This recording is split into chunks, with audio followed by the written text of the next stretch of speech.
नमस्कार दोस्तों, मैं आशीष शुक्ला आपके अपने YouTube चैनल दिशा जीएस क्लासेस में आज हम लोग प्रैक्टिस सेट लेखपाल का प्रैक्टिस सेट नंबर 6 का डिस्कशन करेंगे। लेखपाल प्रैक्टिस सेट 6 में पहला क्वेश्चन, निम्नलिखित में से कौन सी खरीफ की फसल है? कौन सी खरीफ की फसल है? तो खरीफ की फसल कपास, गेहूं, चना, सरसों। देखिए, मुख्य रूप से भारत में फसलें 3 प्रकार की होती हैं: खरीफ फसल, रबी फसल और नकदी फसल।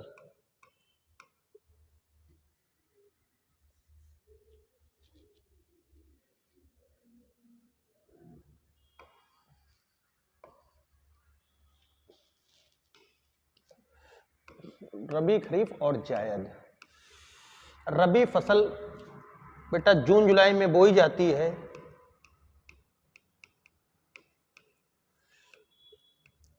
खरीफ को जून जुलाई में बोया जाता है, रबी को अक्टूबर नवंबर में बुआई होती है, जायद की मार्च अप्रैल में बुआई होती है।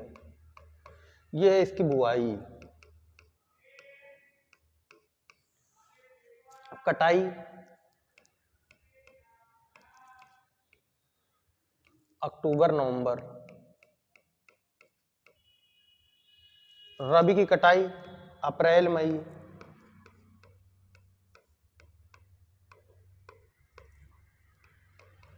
इसकी मई जून। खरीफ की प्रमुख फसल धान, बाजरा, कपास, जूट, गन्ना। रबी की गेहूं, सरसों, धनिया, चना, मटर। जायद में मूंग, तरबूज, खरबूजा, खीरा, ककड़ी। तो देखिए, निम्नलिखित में से कौन सा खरीफ की फसल है? तो बेटा कपास आपकी खरीफ की फसल है, जबकि गेहूं, चना, सरसों, मटर ये सब कौन सी फसल हो जाएंगी? रबी की फसल। इसको आप नोट कर लीजिए, और इसको जब भी हम प्रैक्टिस में हर बार क्वेश्चन बताते हैं, मोस्ट इंपॉर्टेंट लेखपाल के ग्रामीण विकास में आपको एक प्रश्न यहां से मिलेगा, 25 में एक प्रश्न। इसकी कटाई कब होती है? इन फसलों की बुआई कब होती है? भारत में रूप से कितने फसल के प्रकार हैं? नकदी फसल बेटा यहां पर भी होती है। अब इसमें देखिए, आपका जूट हुआ, गन्ना हुआ, कपास हुआ, नकदी फसल हो जाएगा। मटर आपकी नकदी फसल हो जाएगी। तरबूजा, खरबूज, मूंग ये सब नकदी फसल हो जाएगी। नकदी फसल का आशय ऐसी फसल से होता है जिसको बाजार में हम सीधे बेचकर धन का इकट्ठा करते, एकत्रीकरण करते हैं। इनको लंबे समय तक स्टोर नहीं किया जा सकता। ऐसी फसलों को नकदी फसल की कैटेगरी में रखा जाता है। भारत की और उत्तर प्रदेश की दोनों की प्रमुख नकदी फसल बेटा गन्ना है। कौन सी नकदी फसल? गन्ना। चलिए दूसरा क्वेश्चन, हाल ही में 23वां राष्ट्रीय युवा महोत्सव 2020 का आयोजन कहां पर किया गया? 12 जनवरी 2020 को स्वामी विवेकानंद की याद में राष्ट्रीय युवा महोत्सव का आयोजन बेटा लखनऊ में, उत्तर प्रदेश की राजधानी लखनऊ में किया गया। स्वामी विवेकानंद की याद में राष्ट्रीय युवा महोत्सव की शुरुआत 1995 में हुई थी। अगला देखिए, तीसरा क्वेश्चन, हाल ही में पद्म श्री से सम्मानित उपन्यासकार गिरिराज किशोर का जन्म हुआ, वह उत्तर प्रदेश किस जिले से थे? पद्म श्री सम्मानित गिरिराज किशोर का संबंध बेटा उत्तर प्रदेश से है। इनका जन्म उत्तर प्रदेश के मुजफ्फरनगर में हुआ था। पूर्व में मुजफ्फरनगर मेरठ जिले का एक तहसील हुआ करती थी, लेकिन वर्तमान में मुजफ्फरनगर एक जिला है। तो मुजफ्फरनगर में जन्म हुआ था। किशोरावस्था में इन्होंने घर छोड़ दिया और स्वतंत्र पत्रकार के रूप में इन्होंने काम करना चालू किया। साहित्य के मर्मज्ञ विद्वान थे। इनको पद्मश्री सम्मान से भी सम्मानित किया गया। तो इनका संबंध कहां से था, किस जिले से था? मुजफ्फरनगर से था। थारू विकास परियोजना किस जनपद में चलाई जाती है? थारू उत्तर प्रदेश की सबसे बड़ी जनजाति है, जो उत्तर प्रदेश के तराई क्षेत्रों में पाई जाती है, जो नेपाल से लगते हुए उत्तर प्रदेश के 7 तराई जिले हैं वहां पर पाई जाती है। इनके डेवलपमेंट के लिए विकास परियोजना किस जनपद में चलाई जा रही है? बलरामपुर, मेरठ, बागपत, बुलंदशहर। इन 4 ऑप्शन में बलरामपुर एकमात्र जिला है जो तराई जिले की श्रेणी में आता है। ऐसे जिले जिनकी सीमा किससे लगती है, पर्वतीय क्षेत्रों से लगती है, शिवालिक श्रेणी से लगती है, उनको तराई जिला की संज्ञा दी जाती है। तराई क्षेत्र, पर्वत के नीचे जो मैदानी क्षेत्र होते हैं उनको तराई क्षेत्र कहा जाता है। तो बलरामपुर। उत्तर प्रदेश पिछड़ा वर्ग कल्याण विभाग की स्थापना कब की गई? उत्तर प्रदेश पिछड़ा वर्ग कल्याण, उत्तर प्रदेश में जो पिछड़ा वर्ग विभाग है पूर्व में समाज कल्याण विभाग का भाग हुआ करता था। समाज कल्याण विभाग के अंतर्गत SC, ST, OBC तीनों वर्ग आते थे। तीनों वर्ग के उत्थान के लिए योजनाएं बनाने का काम ये डिपार्टमेंट करता था। लेकिन बाद में पिछड़ा वर्ग आयोग की स्थापना एक समाज कल्याण विभाग से हटाकर पिछड़ा वर्ग विभाग की स्थापना की गई ताकि उत्तर प्रदेश की 79 OBC समुदाय के लोगों का आर्थिक उन्नयन किया जा सके। तो इसका आप आंसर बताइए, 1991 में, 93 में, 95, 97 में। तो इसकी स्थापना कब की गई थी? 1995 में। 1995 में पिछड़ा वर्ग। अगला क्वेश्चन, उत्तर प्रदेश की अर्थव्यवस्था के संदर्भ में कौन सा विकल्प सही है? प्रति व्यक्ति पर कैपिटा इनकम, प्रति व्यक्ति राष्ट्रीय आय और प्रति व्यक्ति राज्य आय में, प्रति व्यक्ति स्टेट इनकम, राज्य आय में अंतर निरंतर बढ़ रहा है। सही है, राष्ट्रीय आय बढ़ती जा रही है। वर्तमान में उत्तर प्रदेश की राष्ट्रीय आय लगभग 42,000 प्रति व्यक्ति है, जबकि राष्ट्र की आय 1,03,000 प्रति व्यक्ति है। तो इसका मतलब उत्तर प्रदेश की जो आय है वो राष्ट्रीय आय की तुलना में क्या हो रही है? घट रही है। कौन सा विकल्प सही है? घट रही है। तो ये विकल्प क्या हो जाएगा? गलत हो जाएगा। कह रहा बढ़ रही है, गलत हो जाएगा। संपूर्ण देश की तुलना में कुल कर्मियों में कृषकों का प्रतिशत उत्तर प्रदेश में सर्वाधिक है। ये विकल्प पूरी तरीके से सही है।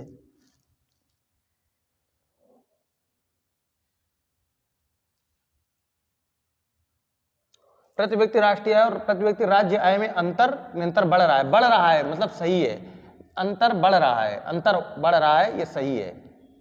ये भी सही, ये भी सही। क्वेश्चन इसको पॉजिटिव अप्रोच से क्वेश्चन देखिए। पॉजिटिव अप्रोच क्या है? इसकी पॉजिटिव अप्रोच है, प्रति व्यक्ति राष्ट्रीय आय, पर कैपिटा इनकम और पर कैपिटा स्टेट इनकम का अंतर बढ़ रहा है। बिल्कुल सही स्टेटमेंट।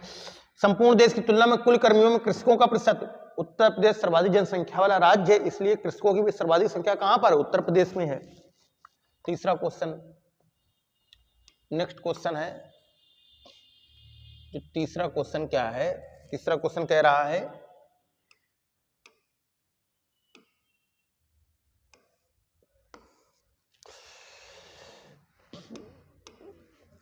संपूर्ण देश की तुलना में प्रति लाख जनसंख्या पर पंजीकृत कारखानों की संख्या उत्तर प्रदेश सर्वाधिक नहीं, सर्वाधिक पंजीकृत कारखानों की संख्या बेटा महाराष्ट्र में है। कहां पर? सर्वाधिक पंजीकृत कारखाने महाराष्ट्र में, नंबर 2 पर गुजरात है। तो ये स्टेटमेंट गलत है। कह रहा है अर्थव्यवस्था के संदर्भ में कौन सा, अर्थव्यवस्था के संदर्भ में अर्थव्यवस्था कौन सा कथन सही है? तो पहला वाला सही है, दूसरा सही है। 1 और 2 दोनों सही है। बहुत ही लॉजिकल क्वेश्चन है, कॉन्सेप्चुअल क्वेश्चन है। इस क्वेश्चन को धैर्य से समय देकर एक बार 2 बार पढ़िए और जिस तरीके से हमने हल किया है इस तरीके से हलने का प्रयास करिए। जो बातें आपको इन्फॉर्मेशन के तहत आपको मालूम होना चाहिए कि राज्यों की पर प्रति व्यक्ति आय कम है किसकी तुलना में? उत्तर प्रदेश की राष्ट्र की तुलना में। राष्ट्र की आय 1,03,000 प्रति व्यक्ति है, जबकि उत्तर प्रदेश की प्रति व्यक्ति इनकम 42,000 है। तो अंतर क्या हो रहा है? घट रहा है। अंतर घट रहा है। आय में अंतर क्या हो रहा है? बढ़ रहा है। आय में अंतर बढ़ रहा है। एक 42,000 और एक 1,03,000। बताइए अंतर क्या हो रहा है? अंतर बढ़ रहा है। अंतर बढ़ रहा है। देखिए अंतर बढ़ रहा है। कहां 42,000, कहां 1,00,000? अंतर बढ़ रहा है। ठीक है ना। तुलना में कुल कर्मियों में कृषकों का प्रतिशत सर्वाधिक कृषि है। क्या कारखाने के पंजीकृत कारखाने उत्तर प्रदेश सर्वाधिक के नहीं? कहां पर है बेटा? महाराष्ट्र में। उत्तर प्रदेश के बारे में क्या सत्य है? उत्तर प्रदेश के बारे में क्या सत्य है? उत्तर प्रदेश के बारे में क्या सत्य है? उत्तर प्रदेश सर्वाधिक जनसंख्या वाला एवं धीमा विकास वाला करने वाला राज्य है। बताइए। उत्तर प्रदेश और देश की प्रति व्यक्ति आय के बीच अंतर बढ़ रहा है। बिल्कुल सही, ये सही। असत्य बताना है। सर्वाधिक जनसंख्या वाला है और धीमा विकास करने वाला राज्य है। अब इसको देखते हैं, स्किप करिए। अभी सर्वाधिक जनसंख्या तो है लेकिन धीमा विकास, ये क्वेश्चन सही नहीं है। उत्तर प्रदेश में कुल बोए गए क्षेत्र में लगभग 28% असिंचित क्षेत्र है। सही है, 28% असिंचित क्षेत्र है। उत्तर प्रदेश की साक्षरता में देश की तुलना में तीव्रतम वृद्धि हुई है। उत्तर प्रदेश की साक्षरता में देश की तुलना में तीव्रतम वृद्धि हुई है। तीव्रतम वृद्धि साक्षरता में बिल्कुल सही है। तो ये सही है, ये सही है, ये भी सही है। सर्वाधिक जनसंख्या वाला तो लेकिन धीमा विकास करने वाला नहीं है। उत्तर प्रदेश आंध्र प्रदेश नंबर 1 पर बेटा सर्वाधिक ग्रोथ वाला स्टेट है। दूसरा स्टेट कौन सा है? जैसे आपकी जीडीपी होती है जो देश की ग्रोथ को डिसाइड करती है, ऐसे ही राज्यों की ग्रोथ के लिए जीएसडीपी होती है, gross state development product. Gross state development product देश की आय का, देश की ग्रोथ का निर्धारक कौन है? जीडीपी। इसी प्रकार राज्यों की तो GSDP gross state domestic product में उत्तर प्रदेश दूसरे स्थान पर है। पहले स्थान पर आंध्र प्रदेश है, दूसरे पर उत्तर प्रदेश है। तो उत्तर प्रदेश सर्वाधिक जनसंख्या वाला तो है लेकिन धीमा विकास वाला राज्य नहीं है, इसलिए यह असत्य कथन हो जाएगा। दूसरा देख लीजिए, उत्तर प्रदेश और देश की प्रति व्यक्ति आय के बीच अंतर है। बिल्कुल अंतर है। उत्तर प्रदेश की प्रति व्यक्ति आय लगभग 42,000 प्रति व्यक्ति है, जबकि देश की आय 1 लाख से भी सर्वाधिक अधिक है। तो अंतर अधिक है, ये सही है। प्रदेश में कुल बोए गए क्षेत्र में लगभग 28% असिंचित क्षेत्र है, मतलब जहां पर किसी भी सिंचाई के साधन के प्रयोग नहीं किया जाता है। अर्थात हम दूसरे शब्दों में कहें 72% में सिंचाई की तो सुविधा है लेकिन 28% भाग असिंचित है। ऐसे आपका पश्चिमी क्षेत्र, आगरा का क्षेत्र हो गया, मथुरा का क्षेत्र हो गया, इन क्षेत्र, अलीगढ़ का क्षेत्र हो गया, यहाँ पर कुछ मरुस्थलीय क्षेत्र चट्टानों में शुष्कता के कारण वो टूट रही हैं और बालू में परिवर्तित हो रही हैं। उत्तर प्रदेश की साक्षरता देश की तुलना में तीव्र वृद्धि हुई, बिल्कुल सही बात है। उत्तर प्रदेश में जो लिटरेसी रेट है देश की तुलना में तेजी से बढ़ रहा है, तेजी से ग्रोथ कर रहा है। बच्चियां भी पढ़ रही हैं, बच्चे भी पढ़ रहे हैं, सभी आयु वर्ग के, सभी जाति के, सभी धर्म के लोग बढ़ रहे हैं। और इसका प्रमाण है कि सिविल सेवा परीक्षा हो, चाहे एसएससी हो, चाहे रेलवे, इन सभी परीक्षाओं में कमजोर घर से, आर्थिक कमजोर घर से बच्चे परीक्षाओं में टॉप कर रहे हैं। इसका मतलब लिटरेसी रेट में बढ़ोतरी हुई है। तो कौन सा कथन सत्य है? फर्स्ट वाला कथन सत्य है, तो आंसर विल बी फर्स्ट। बहुत ही लॉजिकल क्वेश्चन है, कॉन्सेप्चुअल क्वेश्चन है, चीजों को समझना है, ठहराना है और रुककर आंसर देना है। इससे आपकी बौद्धिक क्षमता का day by day conditioning, mind की आपकी कंडीशनिंग होती जाएगी। अगला क्वेश्चन, उत्तर प्रदेश में सर्वाधिक मात्रा में कौन सी मिट्टी पाई जाती है? काली मिट्टी, जलोढ़ मिट्टी, दोमट मिट्टी, लवणी मिट्टी। सर्वाधिक मात्रा में बेटा जलोढ़ मिट्टी पाई जाती है। नेक्स्ट क्वेश्चन, उत्तर प्रदेश के किस भाग में मरुस्थलीय मृदा पाई जाती है? तो उत्तर प्रदेश का जो पश्चिमी भाग है, उत्तर प्रदेश का जो पश्चिमी भाग है, आगरा, मथुरा और अलीगढ़। आगरा, मथुरा और अलीगढ़ में कौन सी सर्वाधिक? पश्चिमी भाग में। नेक्स्ट क्वेश्चन, तेजी से बढ़ेंगे। 12वीं योजना में आजादी के बाद भारत में कितनी पंचवर्षीय योजनाएं चली? 12 पंचवर्षीय योजना चली। 12वीं पंचवर्षीय योजना का जो समय काल था बेटा क्या था? 1 अप्रैल 2012 से 31 मार्च 2017। अतिरिक्त विद्युत, 12वीं पंचवर्षीय योजना में कितना अतिरिक्त विद्युत उत्पादन का लक्ष्य रखा गया था? तो 12,276 मेगावाट, 16,277 मेगावाट, 20,000 मेगावाट, 15,024 मेगावाट। तो बेटा 16,277 मेगावाट का लक्ष्य रखा गया था।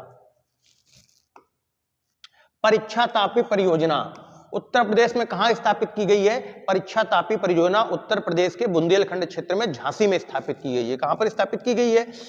सिंगरौली बेटा सोनभद्र में पड़ता है, ओबरा भी सोनभद्र में है, कन्नौज उत्तर प्रदेश में अवध प्रदेश का भाग है। इसको पूर्व का द्वार भी कहा जाता था। ऐतिहासिक काल में हर्षवर्धन के जब बहनोई की मृत्यु हो गई थी, अर्थात उसकी बहन थी राजश्री, और राजश्री के पति को जब बंगाल के शासक शशांक ने हत्या कर दी, इसके बाद हर्षवर्धन हरियाणा से अपनी राजधानी छोड़कर, थानेश्वर को छोड़कर उसने कहां पर शासन किया था? कन्नौज में शासन किया था।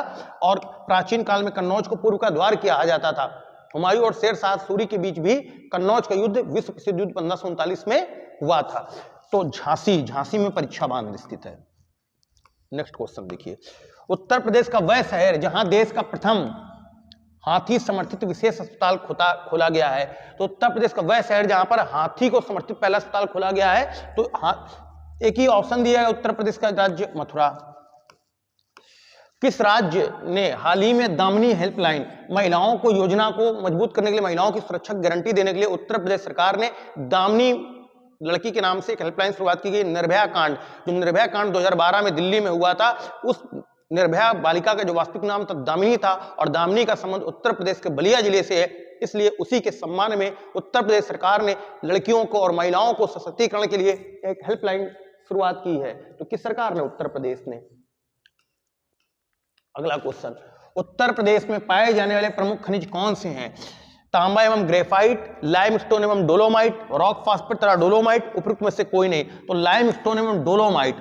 लाइमस्टोन उत्तर प्रदेश के विंध्य क्षेत्र, उत्तर प्रदेश विंध्य क्षेत्र मुख्यतः मिर्जापुर और सोनभद्र में प्रमुख रूप से जो खनिज मिलता है लाइमस्टोन और डोलोमाइट मिलता है। लाइमस्टोन जिसको हम चूने का पत्थर भी बोलते हैं, चूना का पत्थर अत्यधिक ताप और दाब के कारण संगमरमर में परिवर्तित हो जाता है, और डोलोमाइट एक खड़िया की तरह की खनिज होती है।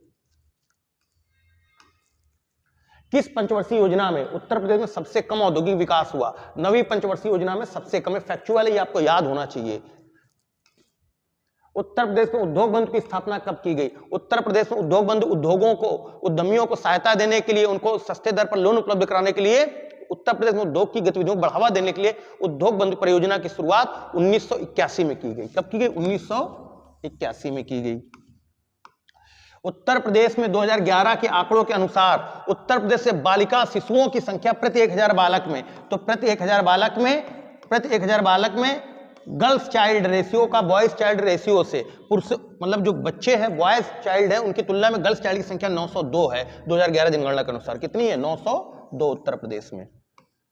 अगला क्वेश्चन, 2011 के अनुसार उत्तर प्रदेश में सर्वाधिक लिंगानुपात सेक्स रेशियो कितना है? प्रति 1000 पुरुषों में जो महिलाओं की संख्या होती है उसको क्या कहा जाता है? Sex ratio. तो उत्तर प्रदेश में सर्वाधिक जो जिला है, सर्वाधिक सेक्स रेशियो वाला जिला वो बेटा कौन सा है? जौनपुर। नंबर 1 पर जौनपुर और नंबर 2 पर आजमगढ़।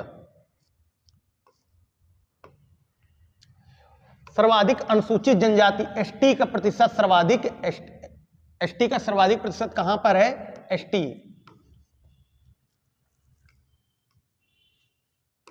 ST, scheduled tribe. सर्वाधिक प्रतिशत वाला जिला कौन सा? तो सर्वाधिक प्रतिशत वाला जिला है बेटा सोनभद्र। सर्वाधिक प्रतिशत वाला जिला कौन सा है? सोनभद्र। थारू जनजाति है तो उत्तर प्रदेश में, थारू उत्तर प्रदेश की सबसे बड़ी जनजाति कौन सी है? थारू। प्रदेश के किस जनपद में एक महाविद्यालय खोला गया? थारू समाज बेटा नेपाल के 7 जो जिले हैं, तराई जिले, वहां पर पाया जाता है। थारू जो परिवार है ये क्या करता है? बहुविवाह प्रणाली को मानता है। थारू परिवार दीपावली को शोक पर्व के रूप में मनाता है, और थारू के डेवलपमेंट के लिए, एजुकेशन डेवलपमेंट के लिए लखीमपुर खीरी में एक महाविद्यालय, हायर एजुकेशन के लिए, उच्च शिक्षा के लिए महाविद्यालय की स्थापना की गई है। कुल कृषि क्षेत्र में सिंचित क्षेत्र की प्रतिशतता की दृष्टि से उत्तर प्रदेश का क्षेत्र कौन सा स्थान? उत्तर प्रदेश का तृतीय स्थान है। सिंचित क्षेत्र की सबसे बढ़िया जो व्यवस्था 81% के आसपास पंजाब में है, दूसरे नंबर पर बेटा हरियाणा है, और तीसरे नंबर पर सिंचित दृष्टि से आपका उत्तर प्रदेश है। सर्वाधिक सिंचित सिंचाई की व्यवस्था कहां पर है? सिंचित मतलब जहां पर सिंचाई के साधनों का बढ़िया विकास हुआ हो। भारत में सर्वाधिक सिंचाई के लिए साधन नलकूप है, जबकि उत्तर प्रदेश में भी सर्वाधिक सिंचाई के साधन का प्रमुख उपयोग किसका होता है? नंबर 1 पर नलकूप, नंबर 2 पर नहर, नंबर 3 पर तालाब और कुएं, नंबर 4 पर अन्य साधन है। भारत के किस राज्य में सर्वाधिक सिंचाई नलकूपों से होती है? उत्तर प्रदेश में। अभी हमने आपको बताया है उत्तर प्रदेश में होती है। उत्तर प्रदेश की लंबाई तथा चौड़ाई कितनी है? उत्तर प्रदेश की लंबाई तथा चौड़ाई कितनी है? उत्तर प्रदेश की लंबाई देखिएगा, यहां पर और यहां में पर बच्चे कंफ्यूज हो जाते हैं, तो इसका बेस्ट आंसर होगा लंबाई 650 किलोमीटर और चौड़ाई 240 किलोमीटर है। उत्तर प्रदेश कुल क्षेत्रफल कितने प्रतिशत है? कुल क्षेत्रफल देश के क्षेत्रफल का, देश के क्षेत्रफल का, ये क्वेश्चन उत्तर प्रदेश पुलिस में पूछा जा चुका है। देश के क्षेत्रफल का कुल 7.3% है। उत्तर प्रदेश देश के क्षेत्रफल का कुल 7.3% है। कितना है? 7.3%। और इसकी लंबाई और चौड़ाई, लंबाई 650 किलोमीटर और चौड़ाई 240 किलोमीटर है। लंबाई 600, और इसका कुल क्षेत्रफल 2,40,000, कुल क्षेत्रफल 2 लाख, लिख लीजिए ये भी फैक्ट, 2,40,928 वर्ग किलोमीटर है। 2,40,928 वर्ग किलोमीटर है। 2,40,928 वर्ग किलोमीटर, 2,40,928 वर्ग किलोमीटर। देश के कुल क्षेत्रफल का कितना है? 7.3%। और उत्तर प्रदेश की लंबाई है 640 किलोमीटर, चौड़ाई है 240 kilometre. Second last question, Uttar Pradesh का क्षेत्रफल देश के कुल क्षेत्रफल का कितना प्रतिशत है? कितना प्रतिशत है? 7 दशमलव के 1 अंक में 7.3, दशमलव के 2 अंकों में 7.33% है। अगला देखिए लास्ट क्वेश्चन, हाल में किस राज्य में मुख्यमंत्री कृषक कल्याण योजना शुरू की गई है? तो कृषक कल्याण योजना उत्तर प्रदेश सरकार के द्वारा एक बहुत महत्वपूर्ण कदम उठाया गया है। इस योजना के द्वारा कृषक परिवारों और कृषकों के साथ जो बटाईदार हैं, जो खेती होने के बाद जब फसल आती है तो उसमें बंटवारा कराते हैं, वो परिवारों और उनके आश्रित लोगों को एक योजना दी गई है। खेतों में काम करते हुए या मार्ग दुर्घटना होने की दशा में उन कृषक परिवारों को 5 लाख रुपए की वित्तीय सहायता प्रदान की जाएगी। तो हाल में किस राज्य में मुख्यमंत्री कृषक कल्याण योजना शुरू की गई है? तो वो राज्य बेटा उत्तर प्रदेश, और कृषक कल्याण योजना के तहत कितने मदद दी जा रही है? 5 लाख रुपए मदद दी जाए। इसमें किसान तो शामिल है, साथ ही उससे डिपेंडेंट जो परिवार के सदस्य वो भी शामिल है, और उन खेतों को बटाई पर लेने वाला बटाईदार भी इस योजना में शामिल किया गया है। इसलिए सरकार की बहुत ही अच्छी और महत्वपूर्ण योजना है। ये योजना परीक्षाओं के पॉइंट ऑफ व्यू से बहुत ही इंपॉर्टेंट है। इन क्वेश्चन को ध्यान से करिए, नोट करिए। जो सन वाले क्वेश्चन आ रहे हैं हर एक सेट में हम आपको बेटा देख रहे होंगे, 2 से 3 प्रश्न सन आधारित दे रहे हैं, उनको नोट करते जाइए। जय हिंद, वंदे मातरम।